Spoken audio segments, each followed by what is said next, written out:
Another empowered Sunday morning. It is the first day of the second month of 2026. Ayan. At napakabilis talaga ng panahon mga kapatid. Kaya dapat lahat ng pagkakataon na meron tayo bago ng Panginoon ay hindi po natin talaga pinalalampas. Amen? Tayo po natin tumayo. Pumili ng Panginoon. At hihingin ko po si Elder Ron na pangunahan tayo sa panalangin sa pagsisimula ng ating gawain. Hingin po tayo ng kabay niya. Mabanala sa langit, kung ikaw Diyos. Kami ay lubos na nagpapasalamat sa pagputihan sa amin. At sa aming paglapit ngayon, kumagal nito Panginoon, nais po namin humingi na patuloy sa mga kasalanan. At patuloy po kami makakatunawa ng pagbuhat sa iyo. Lord, at sa aming pagpapatuloy, Panginoon, nais po namin na muli mo kami samahan at gabayan. At hayaan mo, Panginoon, na ang gawain ito ay matagumpay na aming pong may sagawa. Kaya sa ilang pangalan. At nawa o Diyos, tulungan mo po kami simula sa aming mga kaawit, panundo, nagisan mo po sila. At higit sa lahat, Panginoon, sa taong na kayo sa aming harapan, nagisan mo po siya, Panginoon, mag-usap ka sa pamamagitan niya sa aming Panginoon. At ang iba pa mga kapatiran naman na papunta rito, ingatan mo po sila at ligtas mo po sila dalhin sa pagtitipon nito.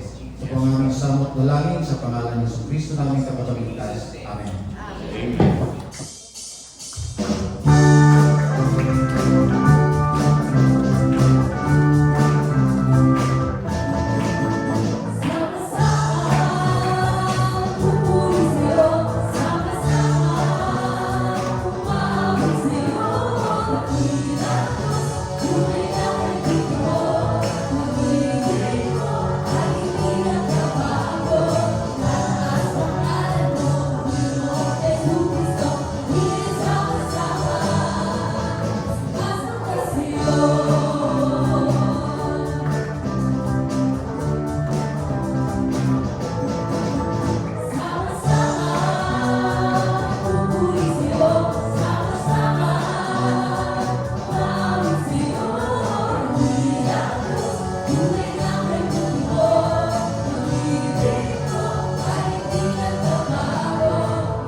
Praise the Lord, hallelujah. Huwag kang mahiya.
Tunay na, Lord God, na sa iyo lang namin matatagpuan ang tunay na sa'yo, Lord. Hallelujah.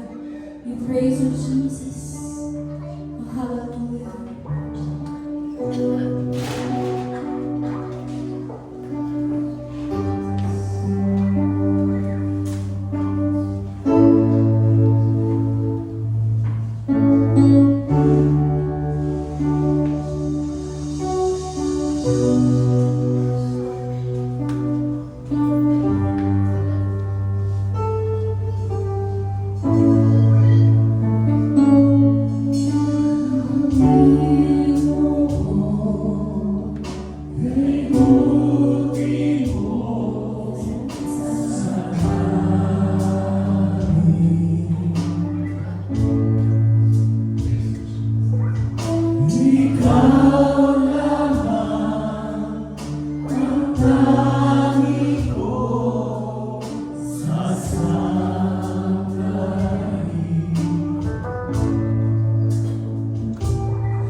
Purihin ang Diyos sa katapatan niya sa bawat isa sa atin. Amen. At totoo yung lyrics ng awit na noon, ngayon, kailan pa man, sa buhay ng bawat isa sa atin, ay sapat ang ating Panginoon. Amen?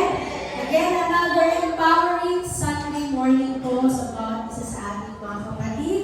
At muli ay nagpapasalamat tayo sa Panginoon sa tagumpay ng araw na ito na tayo po ay dinako niya muli sa kanyang gawain. At tulad po ng sinabi kanina, this is the first Sunday of the month. So, diretso po ang ating gawain hanggang sa ating po worship marathon na tayo po ay sama-sama mananalangin bilang isang iglesia para po doon sa ating mga prayer focus. And for the month of February, ang prayer focus po natin is of course empowerment of the church through the Holy Spirit. At yan po ang lagi natin hinihiling sa ating Panginoon, mga kapatid, na tayo po ay laging samahan ng kanyang banal na Espiritu sa lahat ng ating pong gawain. Dahil hindi po talaga natin kakayanin na magtagumpay sa ating pong gawain at sa ating mga kanya-kanyang buhay kung wala po ng empowerment ng Holy Spirit. At yan po ang lagi natin naisip sa ating mga gawain na lahat po ng pagkakataon na mayroon tayo mga kapatid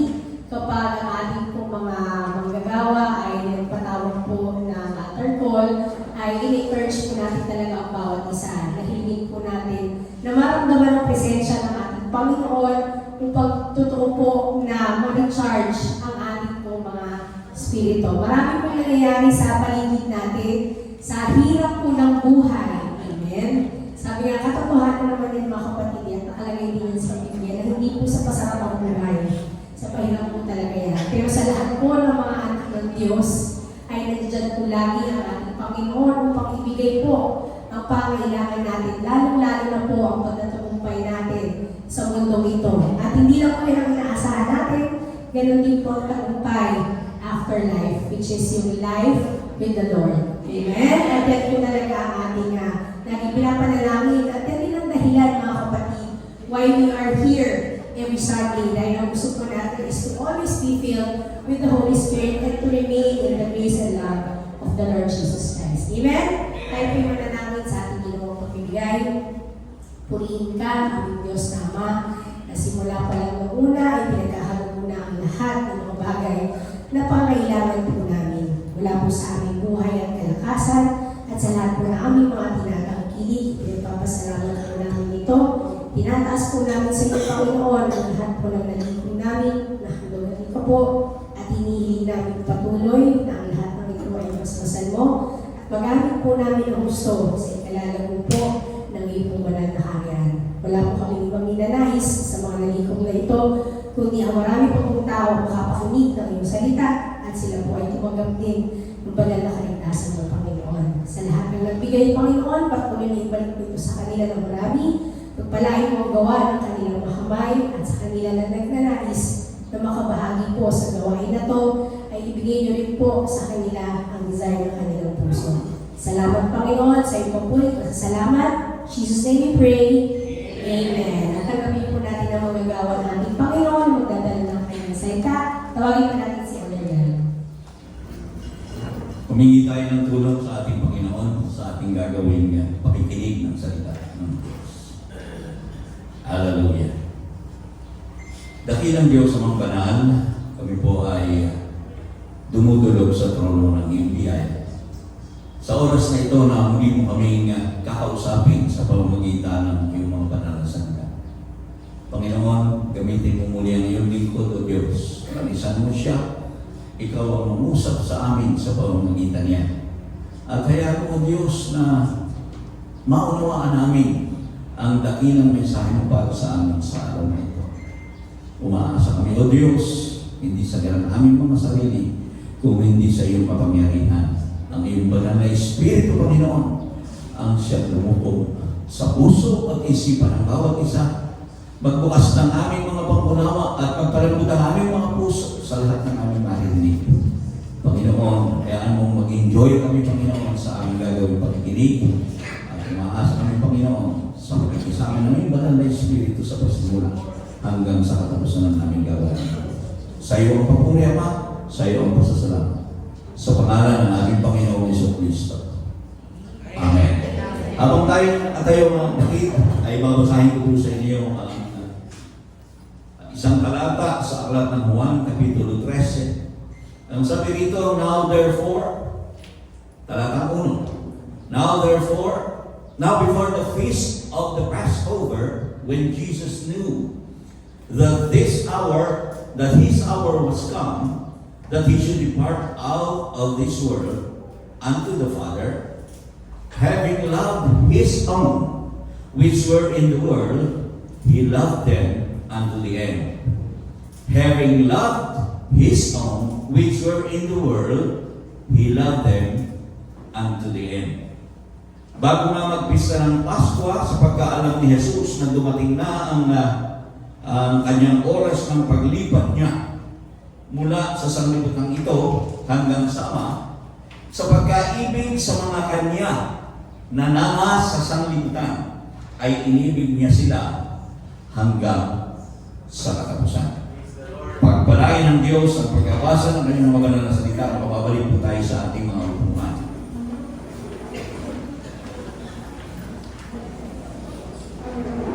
Ang ating po pag-uusapan sa umagang ito, I am loved by Jesus Christ. Ulitin nga natin yung with feeling. I am loved by Jesus Christ. Isa pa, with feeling. I am loved by Jesus Christ. Purihin ang Panginoon. Naramdaman niyo ba yun? Salitain niyo yun.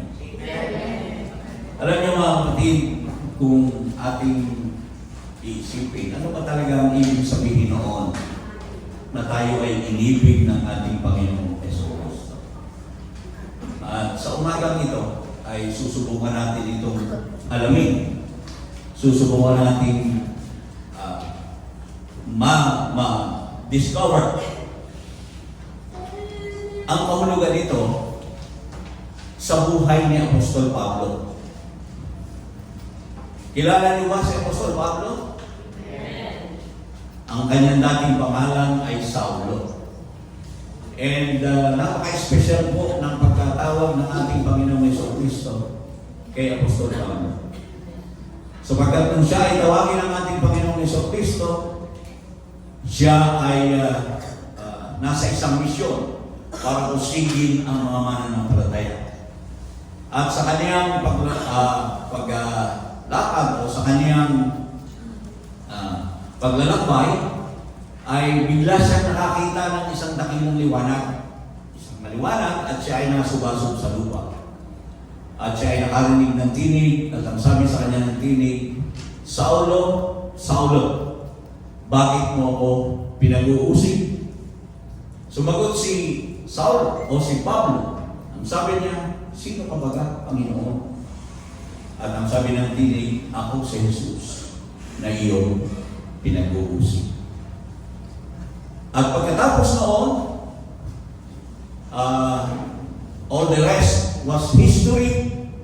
Si Apostol Pablo ay tumanggap sa ating Panginoong Jesucristo. He was baptized. Siya ay nabautismuhan. At agad-agad pagkatapos noon, ay siya ay namuhay ayon sa pagkatawag sa kanya ng ating Panginoon. At ang sabi ng Panginoon sa kanya, gagawin kitang isang sisidlan, isang mabuting sisidlan, at susubuin kita para sa mga hindi. At alam niyo mga kapatid, si Apostol Pablo, siya ang apostol ng mga hindi. At sa kanyang pagkatapos na tanggapin niya yung ministeryo na ipinagkaloob sa kanya ng Panginoon, si Apostol Pablo ay namuhay ayon sa pananampalataya sa ating Panginoong Jesucristo na ang sabi niya, umibig at nagbigay ng kanyang buhay para sa kanya. Galatians chapter 2, verse 20, ang sabi po rito,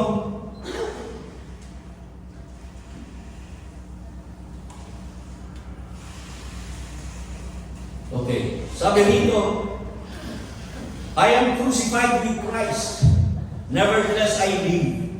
Yet not I, but Christ liveth in me. And the life which I now live in the flesh, I live by the faith of the Son of God, who loved me and gave Himself for me. Sabi niya, siya ay kasamang napako ng ating Panginoong Jesucristo. At sabi niya, hindi na siya ang nabubuhay sa kanyang sarili, kundi si Kristo ang nabubuhay sa kanya. At ang buhay na ikinabubuhay na ngayon sa laman ay ikinabubuhay niya sa pananampalataya. Ang pananampalataya na ito'y sa anak ng Diyos, na sabi niya na sa kanya ay umibig at ibinigay ang kanyang sarili dahil sa kanya. Now, makikita po natin mga kapatid kung papaano tinanggap ni Apostol Pablo sa kanyang sarili yung napakadakilang pag-ibig ng Diyos. At kung ilalagay natin ang ating mga sarili sa sapatos ni Apostol Pablo, kung tayo yung nasa ganung kalagayan, marahil ay ganun din ang ating sasabihin. At paano niya ba yun yung inamuhay? In the book of 2 Corinthians chapter 5, verse 14, ang sabi niya, for the love of Christ constrained us. Yan. Sapagkat ang pag-ibig ni Kristo ay pumipilit sa amin, sapagkat ipinasisya namin ang ganito, na kung ang isa ay namatay dahil sa lahat, kung gayon lahat ay nangamatay. So makikita po natin dito na pagkatapos na tumanggap ang ating si Apostol Pablo, nang tanggapin niya ang ating Panginoong Jesucristo, nakita niya yung pag-ibig na ibinigay ng Diyos sa kanya, ng ating Panginoong Jesucristo sa kanya. At yung pag-ibig na yun, ang nagko-constrain sa kanya. Na ibig sabihin, doon sa lahat ng mga pangyayari sa buhay ni Apostol Pablo, yun ang pumipilit sa kanya. Na kung sa mga bagay na dumarating sa kanya buhay, hindi siya sumusuko. Alam natin kung ano ang nangyari kay Apostol Pablo. Sa kanyang pagmiministeryo, naranasan niya na siya ay palukin, hampasin. Ang sabi sa Biblia, pinalo siya ng 47 beses. At isa pa, sabi doon, so 48. At pagkatapos, naranasan niya na siya ay na-shipwreck at 24 hours siyang lulutang-lutang sa dagat, sa tubig. At sa lahat ng mga bagay na yun, mga kapatid, hindi po sumuko si Apostol Pablo. Nanatili siyang matibay, nanatili siyang matatag, at kung marahil doon sa mga pagkakataon na naiisip niya na bakit napakahirap, ang hirap ay hindi niya iniisip kung hindi yung pag-ibig ni Kristo na iniibig sa kanya, yun ang nagbibigay daan upang siya ay magpatuloy. Yun ang nagbibigay daan, nagiging controlling factor sa kanyang buhay upang manatili siya doon sa daan na ibinigay ng Diyos sa kanya na dapat niyang lakaran. Palakpan natin ang ating Panginoon. At ang sabi niya, in the book of Romans chapter 8 verses 34 to 39, tingnan niyo mga kapatid. Ang sabi niya, sino ang hahatol? Si Kristo Jesus na namatay. Oo, yung nabuhay na maguli sa mga patay na siya nasa kanan ng Diyos, na siya naman namamagitan dahil sa atin.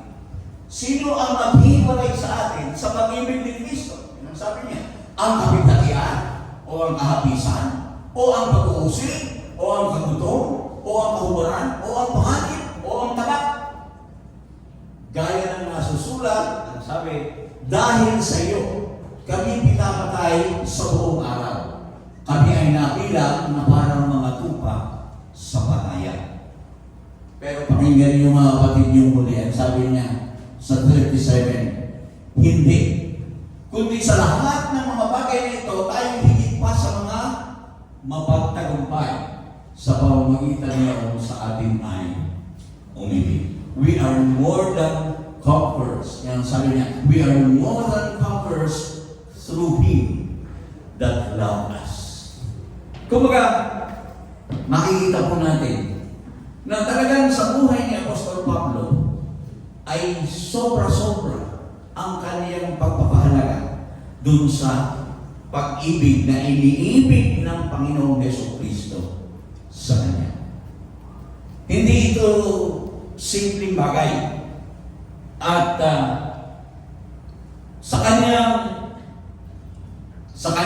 pananalangin, doon sa lahat ng kanyang mga pinapahitan, doon sa kanyang pinagtaniman ng Ebanghelyo, ito po yung kanyang panalangin. Ephesians chapter 3 verse 14, ang sabi doon, "For this cause I bow my knees unto the Father of our Lord Jesus Christ." Dahil dito, ay inilulhod ko ang aking mga tuhog sama. Na ano yun?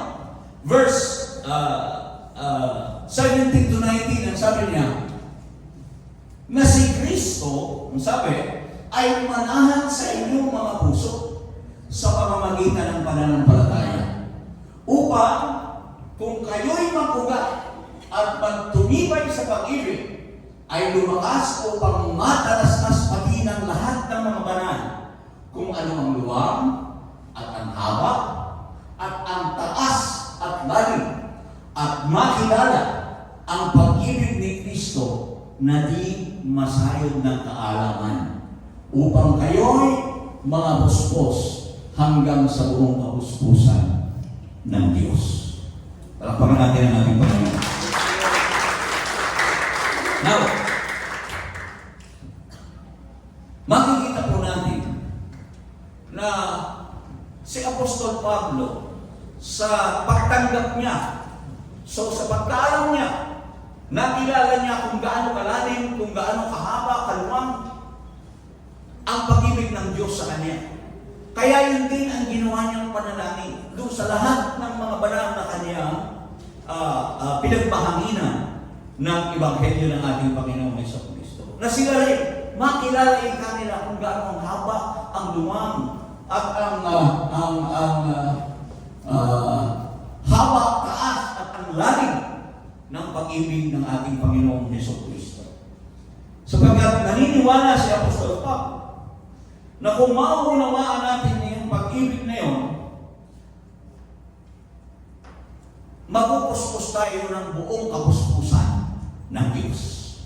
Yun ang sabi niya, upang kayo'y mga puspos hanggang sa buong kapuspusan ng Diyos. Now, puntahan natin yung John 13:1. And let's analyze this, mga kapatid. Sabi niya, John 13:1, balik tayo dun sa ating. Sabi niya, meron po kasing kakaiba na pag-ibig na ipinagkaloob ang ating Panginoong Jesucristo. Ang sabi niya, sa mga kanya. Sabi niya doon, tingnan nyo, having loved His own which were in the world. Sino yung tinutukoy niya rito? Having loved His own which were in the world. Okay. This is mas maganda na mag-i-analyze natin ito at makita po natin, mga kapatid, kung sino tayo para kay Kristo. Sabi niya, having loved His own which were in the world, He loved them unto the end. Remember the famous verse, "For God so loved the world that He gave His only begotten Son, that whosoever believes on Him should not perish, but have everlasting life." Gayon na lamang ang pagsinta ng Diyos sa sanglibutan. Pero sa sanglibutan, meron siyang tinatawag na Kanya. Hindi niyo napansin? Having loved His own which were in the world. So lahat, hindi lahat ng nasa sanglibutan ay Kanya. Dapat maunawaan natin yun. Okay, now, in the book of John, chapter 10, verse 4, iisa-isahin natin. Sabi niya, and when he putteth forth his own sheep, he goeth before them, and the sheep follow him, for they know his voice. Okay, sa Tagalog, pagka nailabas na niya ang lahat ng sariling kanya, pansinin ninyo, sino ang inilalabas? Yung sariling kanya. Ay pinangungunahan niya sila at nagsisusunod sa kanya ang mga tupa, sapagkat nakikilala nila ang kanyang tinig. Okay, mga tupa. Sa verse 15, ano sabi? Gaya ng pagkakilala sa akin ng Ama, at nang sa Ama ay pagkakilala ko, at ibinibigay ko ang aking buhay dahil sa mga tupa. Okay. Sa 27, ang sabi niya, dinirinig ng aking mga tupa ang aking tinig, at sila'y aking nakikilala, at sila'y nagsisusunod sa akin. Lahat ng sumusunod kay Kristo, magsabi namin, then you are His sheep. You are the sheep of the shepherd, Jesus Christ. We are the sheep of the shepherd, Jesus Christ. Now, ano ang sabi niya in John chapter 15, 13 to 15? Sabi na, walang may lalong dakilang pag-ibig kaysa rito, na ibigay ng isang tao ang kanyang buhay dahil sa kanyang kaibigan. Kayo'y aking mga kaibigan kung gawin ninyo ang mga bagay na aking iniuutos sa inyo. Hindi ko na kayo tatawagin mga alipin, sapagkat hindi nalalaman ng alipin kung ano ang ginagawa ng kanyang Panginoon. Ngunit, tinatawag ko kayong mga kaibigan, sapagkat ang lahat ng mga bagay na narinig ko sa aking Ama ay mga ipinakalaan ko sa inyo. Now, tayo ay sumusunod kay Kristo. Una, tayo ay mga tupad niya. Pangalawa, ano ang sabi niya? Tayo ay kanyang kaibigan. Okay. At sapagkat tayo ay kaibigan, ano ang sabi? Wala ikang may lalong dakilang pag-ibig kaysa rito. Na ano? Na ibigay ng isang tao kanyang buhay dahil sa kanyang mga kaibigan. Okay. Una-una, we are His own. We are His sheep. We are His friends. Now, ang sabi ko sa John 17, verses 18 to 20. Ito po ay panalangin ng ating Panginoong Jesucristo. Panalangin niya sa kanyang mga alagad. At ang sabi niya, at kung paano ako iyong sinuko sa sanglibutan, sila'y gayon din sinusuko ko sa sanglibutan. At dahil sa kanila'y pinabanal ko ang aking sarili, upang sila naman ay mga pakabanal sa katotohanan. Yun ang sabi niya para sa kanyang mga apostol. Tuloy, hindi lamang sila ang idinadalangin ko. Sabi ng Panginoong Jesucristo, hindi lamang yung mga apostol ang idinadalangin ko, kundi sila rin naman, sino yun? Na mga nagsisisampalataya sa akin sa pamamagitan ng kanilang salita. Sino yung mga nagsisisampalataya? Sila yung mga believers. Can you say amen? Okay. Litin natin. We are His own. We are His sheep.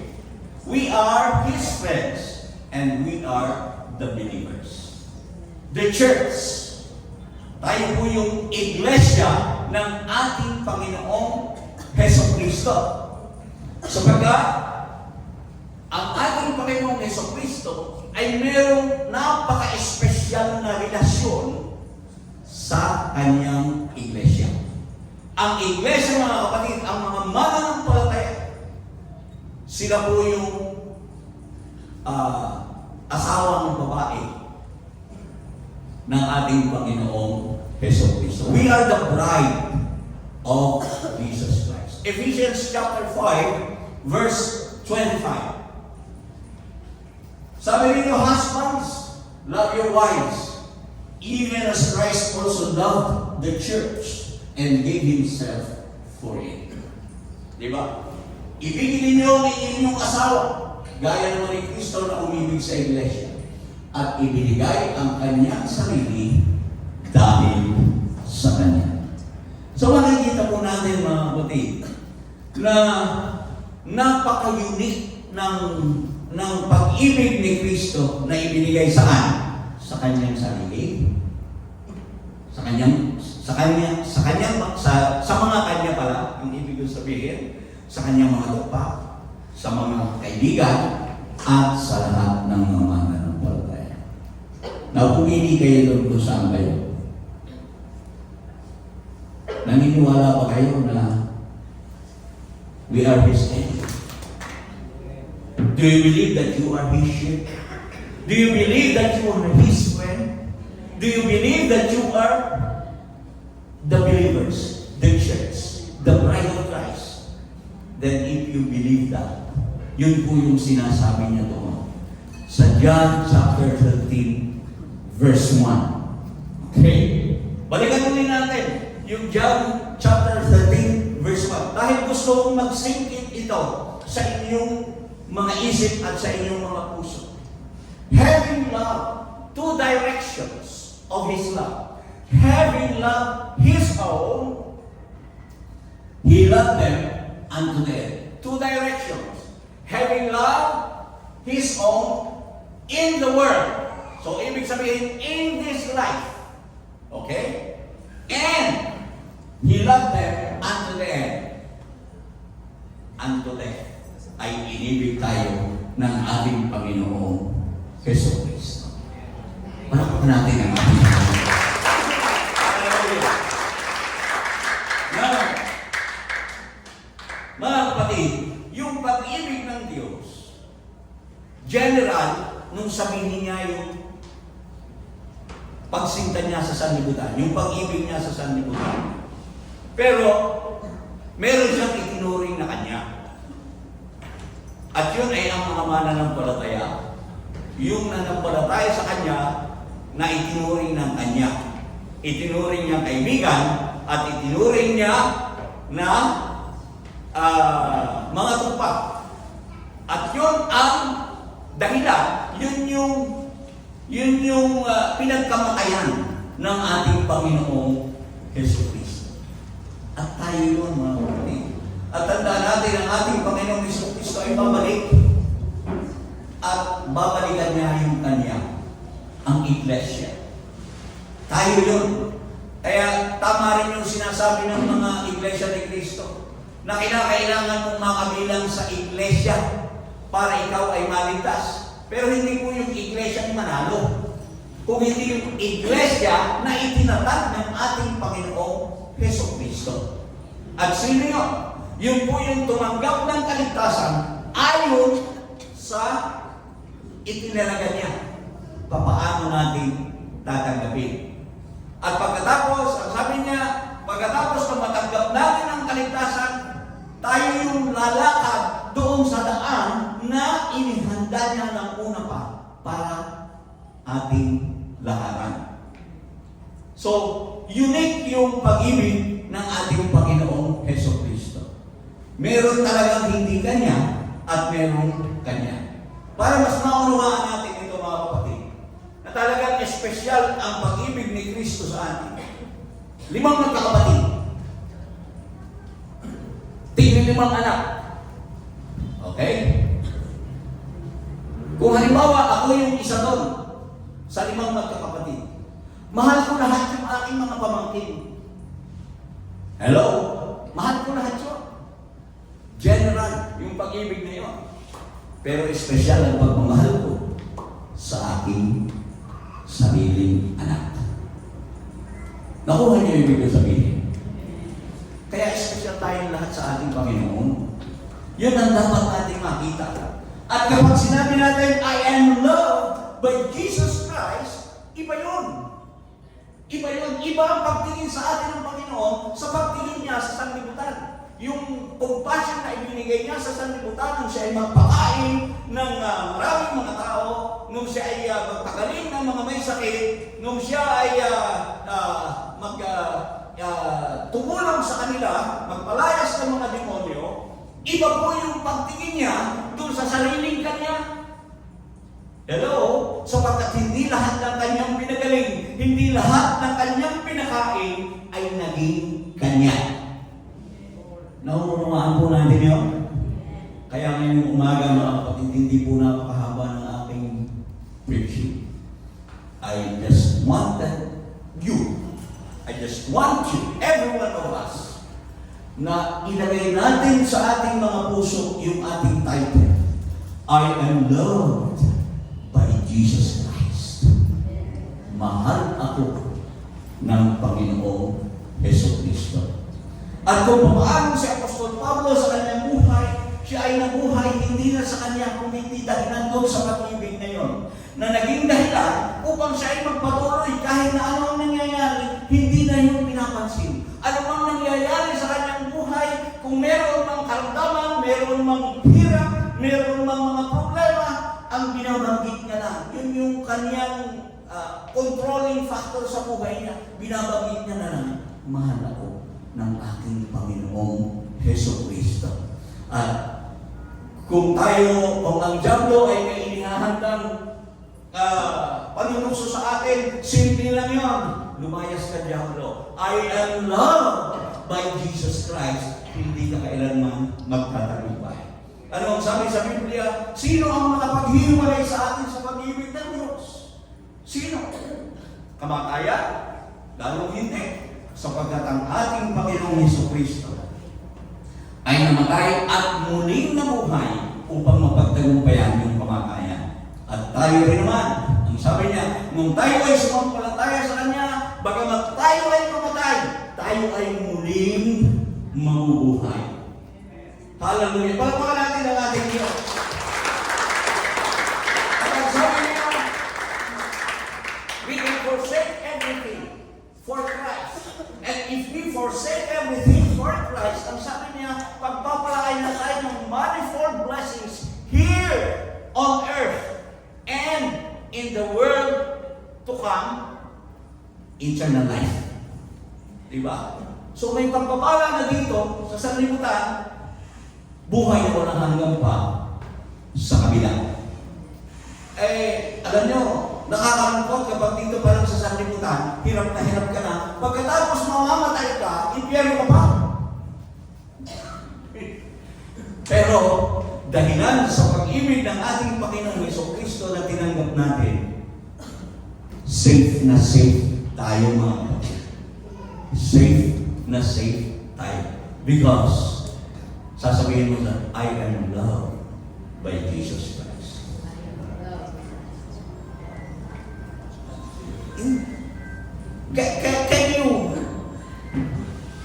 Can you fathom His love?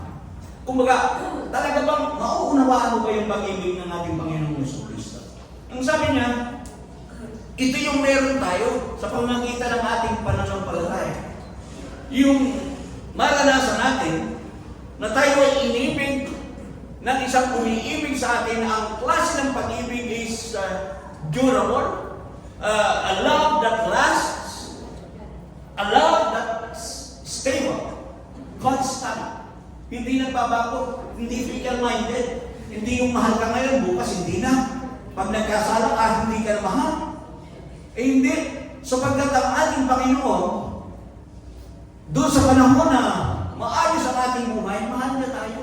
At doon sa panahon na tayo ay sumasalikwa, medyo mali yung ating ginagawa, mahal pa rin tayo ng Diyos. Hindi nagbabago yung pagmamahal ng Diyos. Nandoon pa rin yun. Kaya yung pag-ibig na yun ang magiging sandigan natin upang bumalik tayo doon sa daan na ating dapat nilalakaran. And that's what Paul did in his life. Siya ay nabubuhay doon sa pag-ibig na yun. Hindi na sa kanya sarili kung hindi doon sa pag-ibig ng ating Panginoong Jesucristo. Glory to God. Glory to God. Ang sabi niya, having loved them, having loved His own, that is in the world, He loved them unto death. Kumbaga, yung pag-ibig na yun, it went long and deep. Mahaba, malalim. At hindi mo talaga kayang maunawaan. It is the love of Christ which passes knowledge. At yung love na yun, yung pag-ibig na yun, it filled us with all the fullness of God. Palakpakan natin ang ating Panginoon. Hallelujah. Hallelujah. Pag-iisipin ko yan mga kapatid. Alam niyo mga kapatid, siguro talagang ipinanganak lang akong iyakin. Sapagkat I was so blessed. Nagkaroon po kami ng chance again na makapagbakasyon, the whole family. And habang kami ko ay naroon sa isang lugar sa Malaysia, nandun po ako, tinitingnan ko, inaalala ko yung lahat ng mga bagay na pinagdaanan ko. At lahat ng mga bagay na ipinaglingkod ko sa Panginoon. Sabi ko, Lord, kulang yung paglilingkod ko sa iyo. But then you blessed me so much. Pinagpala mo talaga ako ng sobra-sobra. Sobra-sobra doon sa ipinaglingkod ko sa iyo. And I'm here, Lord, with thy family. Mamaya, yung paaray ko si Dindo, sabi ko, sobra-sobra ginawa ng Panginoon. Kaya, kung may makakita sa amin, nandun kami sa isang public place, maganda yung lugar, pareho kami yung teary-eye. Dumating yung aking ako, si Chef, at meron siya sinasabi kay tito niya, bakit po mapuna yung mata niyo? Hindi kasi sabi niya, kasi napanood namin yung mga ilaw, ay medyo nasisilaw kami. Pero ipinaliwanag din niya after. We were so happy. Masaya lang kami. At alam niyo mga kapatid, ang dahilan ng lahat, because Jesus Christ loved us. He loved me so much.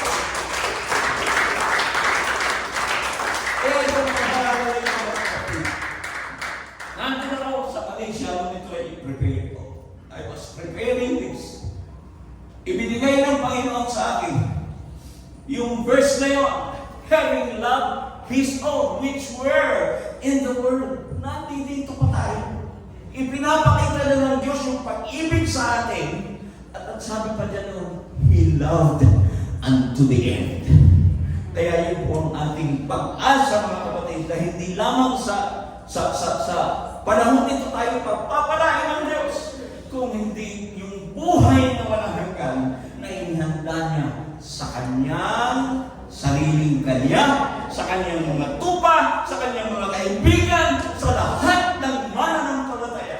We are the church of God and we are the bride of Jesus Christ. Napakabuti ng Panginoon mga kapatid.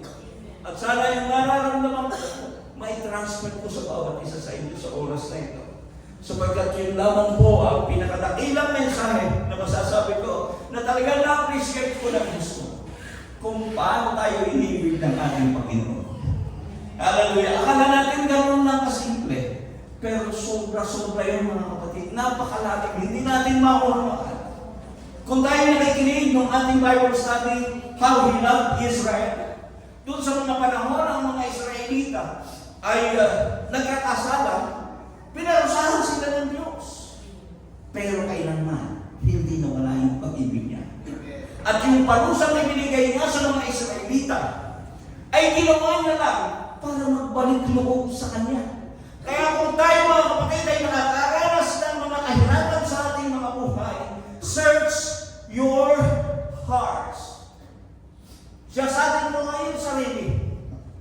mayroon kang nagagawa na hindi ayon sa Kanya. Pero huwag kang mag-alala because Jesus Christ loved you and He will love you unto the end. Hallelujah! Purihin natin ang Panginoon. Napakabuti na natin, Panginoon. Yun ang ipinaranas niya sa atin at ipararanas pa. Huwag kayong mag-alala kung sa ngayon ay hindi pa natin nakikita ng gusto. Pero maniwala ka sa akin, totoo yung sinabi sa Biblia, I have good plans for you. Plans to prosper you and not to harm you and give you a good future. Hallelujah! Salamat po, Panginoon, sa iyong kabutihan. Salamat po, Diyos, sa dakilang mensahe ito na pinagkaloob mo sa amin sa umagang ito. Panginoon, manalangin po kami na patuloy mo ilagay ito sa aming mga puso kung gaano kahaba, kung gaano kaluwang, kung gaano kalalim ang pag-ibig na pinagkaloob mo sa amin. At nawa ko, Diyos, ito ang magiging pundasyon ng aming patuloy na paglilingkod sa iyo. Sa aming patuloy na pagkakikibaka dito sa magulong sanlibutan, ito ang hallelujah, magsilbing inspirasyon sa amin upang mapaglabanan namin ang lahat ng mga pagsubok, ang hamon